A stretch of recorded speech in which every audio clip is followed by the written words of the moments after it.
The Challenge Initiative est une plateforme régionale d'accélération de la planification familiale, donc une plateforme qui couvre les 9 pays francophones de la CEDEAO et qui vise de manière globale la réduction de la mortalité infantile et maternelle.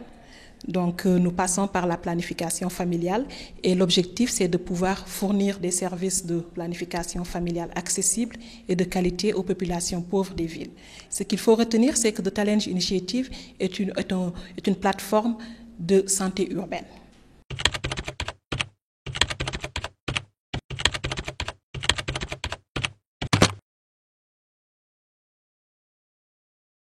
On se concentre sur les aires urbaines parce que, comme vous le savez, les experts nous disent depuis plusieurs années maintenant que plus de 50% de la population mondiale vit en ville.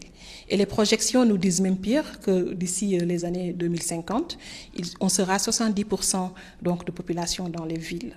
Donc nous savons aussi que ces personnes-là qui viennent migrer dans les villes ne sont pas souvent des personnes outillées, donc en matière de connaissances ou en matière financière. Donc ces personnes viennent se concentrer dans les villes et le plus souvent reproduisent donc les comportements du milieu urbain. Ce que nous cherchons à faire, du milieu rural, ce que nous cherchons à faire, c'est de pouvoir nous assurer que ces populations pauvres, donc qui sont installées dans les périphéries des grandes villes, ont les mêmes droits, les mêmes accès donc aux services de planification familiale que nous offrons.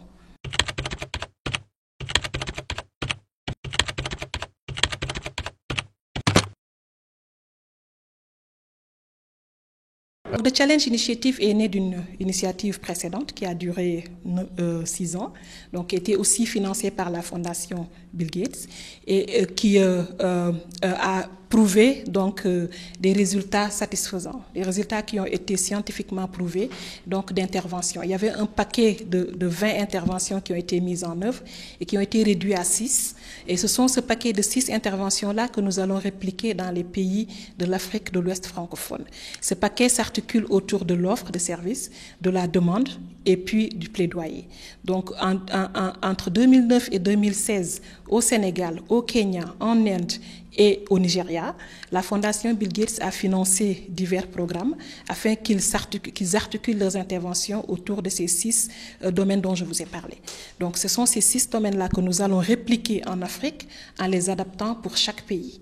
Voilà donc en perspective ce que nous offrons. Nous allons au courant de la semaine très certainement rentrer de manière plus spécifique donc dans chaque domaine d'intervention. Parce que chaque domaine comporte un paquet à lui-même.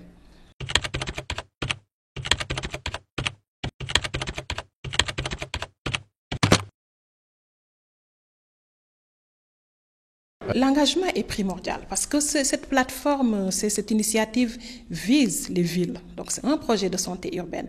On ne peut pas parler de santé urbaine sans pour autant s'associer, travailler, sans pour autant que les maires, les élus locaux s'associent à ce programme-là et se l'approprient.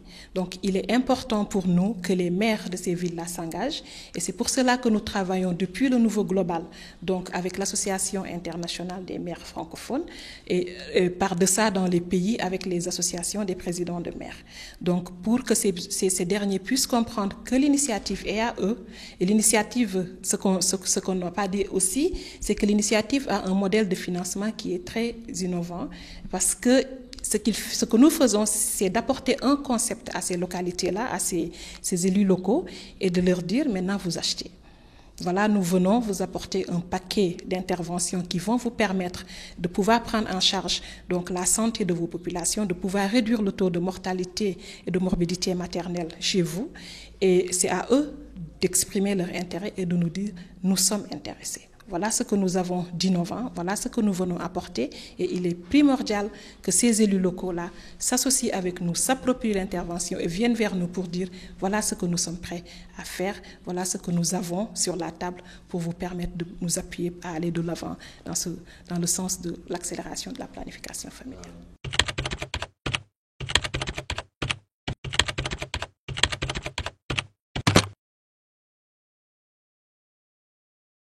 La cérémonie de lancement comporte plusieurs volets, parce que le lancement est couplé à ce qu'on a appelé une visite d'étude.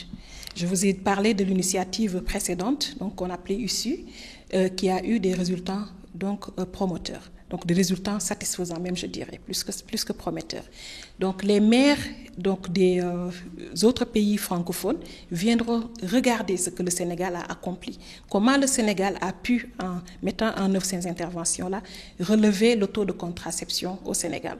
Donc ils vont venir visiter donc, les sites, donc certains sites donc, de mise en œuvre du précédent projet, et nous allons discuter ensemble sur les mécanismes à mettre en place afin que nous puissions les appuyer.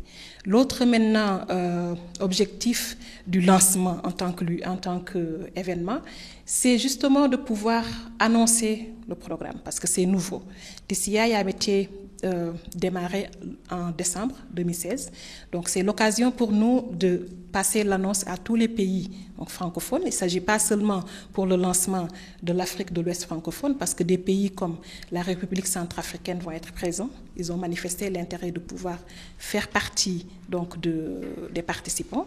Et puis nous allons aussi essayer de mobiliser les maires autour donc, de l'événement et d'essayer de voir comment ou combien est-ce qu'ils sont engagés en attendant que leur rejoignent dans leurs pays respectifs. Voilà, l'objectif c'est d'annoncer, de promouvoir l'initiative, mais c'est aussi pouvoir recueillir le niveau d'engagement des maires qui vont être là.